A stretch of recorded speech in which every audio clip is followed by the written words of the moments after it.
What's up, everyone? Today we will be reviewing a LED helicopter. So you can see it's LED, but if you want to turn it off, you have to see this little switch. There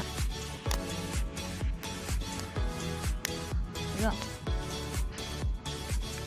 $3.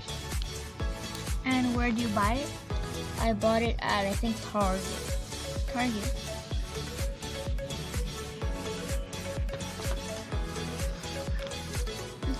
Close-up view.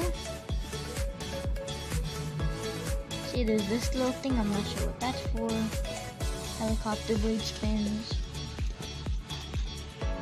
And I think that's it for this video. Just a little short clip of us reviewing this. Goodbye, guys.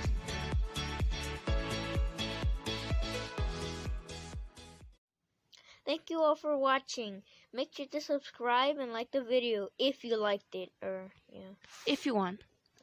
So make sure to comment what you want to see, and I'll try to do it. Bye, guys. Thank you.